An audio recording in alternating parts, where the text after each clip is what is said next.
Binibigyan po namin ng 3 points sina Josh at Ate Klang. Mostly po dahil kay Josh, minsan pag-attitude niya, dahil sa mga topics niyang minsan out of hand, and dahil po sa lack of initiative niya po sa chores. Binibigyan po namin ng 1 point sina Ashley at AC. Kasi may times po na si Ashley ay nag-overstep sa mga leaders at meron din pong negative impact sa mga kasama naming housemates. Feeling po namin, as a collective, nagsisimula yung mga problema po. Kuya, binibigyan po namin ng 3 points si Michael at saka po si Ralph. Kasi po masyado pong playful si Michael. May mga time lang po na hindi niya lang po alam kung kailan titigil mag-aasara. Kuya, binibigyan po namin ng 1 puntos si AC at si Ashley na parami po yung narinig namin yung mga issues nila with other housemates, Kuya. Binibigyan namin ng 3 points sina Ash and AC. May mga nasabi si Ash na parang sinabi niya kay Charlie na pinag-uusapan namin siyang mga boys behind her back. 1 point po si AZ and Kira.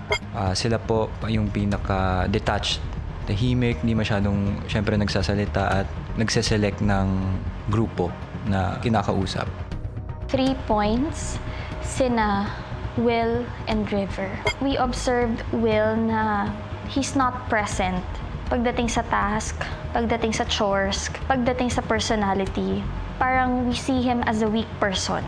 Binibigyan po namin ng 1 point sina AZ and Ate Kira po. We're gonna have weekly tasks that get harder and harder. We need people who will lead, who will take charge, and will speak up.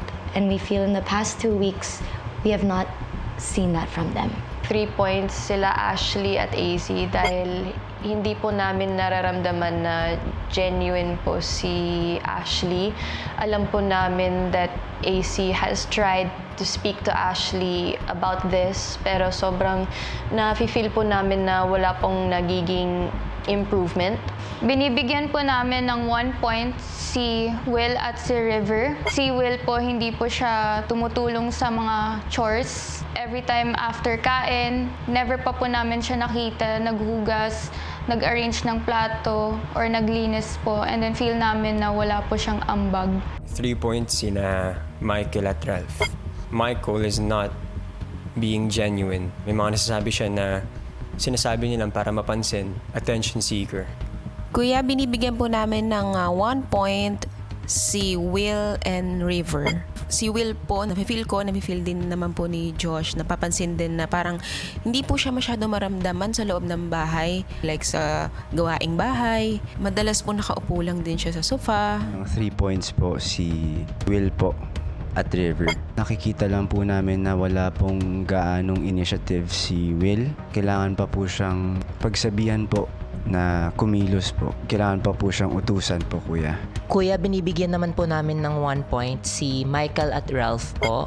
Si Michael po, pag may task, minsan na-overstep niya po yung mga task leaders at nakaka-apekto po yun sa mga na-assign po mismo kasi medyo disrespectful po siya sa kanila kasi kinuha po yung task na dapat gagawin po nila. Kuya, we will give our 3 points po to Michael and Ralph because there are times na hindi masyadong marunong makikisama si Michael.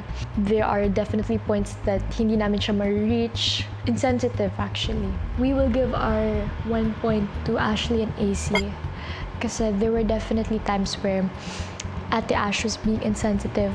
She can't find the balance between being an ate and a friend towards us. And hindi siya masyadong marunong makikisama.